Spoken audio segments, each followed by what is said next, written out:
மதத்தின் பெயரில் மனிதரை மனிதருக்கு எதிராக நிறுத்தி வெறுப்பும் பாகுபாடும் விதைக்கிற எல்லா மதவெறிவாதிகளுக்கும் ஒரு சவால் மாதிரி கேள்வி.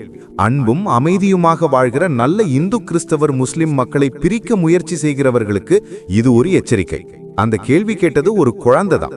அந்த வீடியோவில் அவன் ஒரு நபரிடம் கேள்வி கேட்கிறான். ஆனா கேள்வியின் நுனி மோதிக்கே. அந்த குழந்தை கேட்டது இதுதான்: நம்ம நாட்டுக்கு ஒரு பிரதமர் சீக்கு மதத்தவர் இருந்தார், ஒரு குடியரசுத் தலைவர் முஸ்லிம் இருந்தார். அப்போது இந்துக்கள் ஆபத்தில் இல்லை. ஆனா இப்போ மோடியும் அமித்ஷாவும் யோகியும் எல்லோரும் இந்துக்கள் தான். ஆனா இவங்க தான் சொல்றாங்க இந்துக்கள் ஆபத்துல இருக்காங்கன்னு. அப்போ சொல்லுங்க, யார் இந்துக்களை ஆபத்துக்குள் தள்ளுறது? जब एक हमारा प्रेसिडेंट मुसलमान था, मुस्लिम था, तब हिंदू खतरे के बीच नहीं था। और आज मोदी भी हिंदू है, अमित शाह भी हिंदू है, योगी भी हिंदू है, और आज खुलेआम कत्लेआम हो रहा है, और आज हिंदू खतरे के बीच है। इसका जवाब मुझे एक बार आप दें। எவ்வளவு நேர்மையான கேள்வி பாருங்க. ஒரு குழந்தையின் மனசிலிருந்து வந்தது என்பதாலே அது இன்னும் ஆழமானது. இப்போ இந்தியாவிலேயே இதைவிட பொருத்தமான கேள்வி வேறு எதுவும் இருக்க முடியாது. கடந்த சில வருடங்களாக இந்துக்கள் ஆபத்தில் இருக்காங்கன்னு சொல்லி மதவெறிவாதிகள் ஒரு நாடகமா நடத்தி கொண்டிருக்காங்க. ஆனா உண்மையில் இந்துக்கள் ஒருபோதும் ஆபத்தில் இல்லை, இனிமேலும் இல்லை. அந்த கூற்றுகள் எல்லாம் அரசியல் லாபத்துக்காகத்தான். இந்தியாவில் ஒரு இஸ்லாமோபோபியா உருவாக்கணும் என்பதுதான் இவர்களின் நோக்கம்.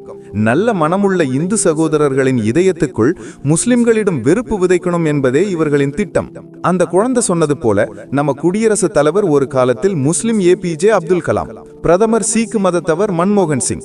அப்போது இந்துக்கள் ஆபத்தில் இல்லை. இப்போ மோடியும் யோகியும் அமித்ஷாவும் எல்லோரும் இந்துக்கள். அப்படி இருக்கையில் எப்படி இந்துக்கள் ஆபத்தில் இருக்க முடியும்? நாட்டை விற்றவர்கள் யார்?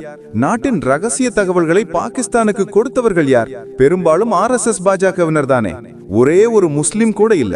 ஆனா இந்துக்களுக்காக போராடுறோம்னு சொல்லி நாட்டையே துரோகம் செய்யறவர் தான் இந்த சமூகத்துக்கு ஆபத்து. இப்போ வளர்ந்து வரும் குழந்தைகள் கூட இந்த நிஜத்தை கவனிச்சு புரிஞ்சுக்கிறாங்க.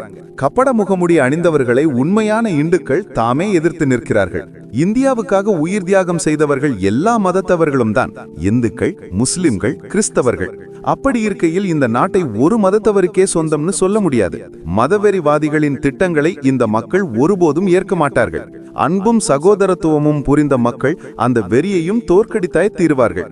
எவ்வளவு பொய்யான பிரச்சாரம் செய்தாலும் இந்த நாட்டில் உள்ள அன்பும் சகோதரத்துவமும் புரிந்த மக்கள் ஒருங்கிணைந்து அந்த வெறியை களைந்தே தீர்வார்கள். அதுல எந்த சந்தேகமும் இல்லை.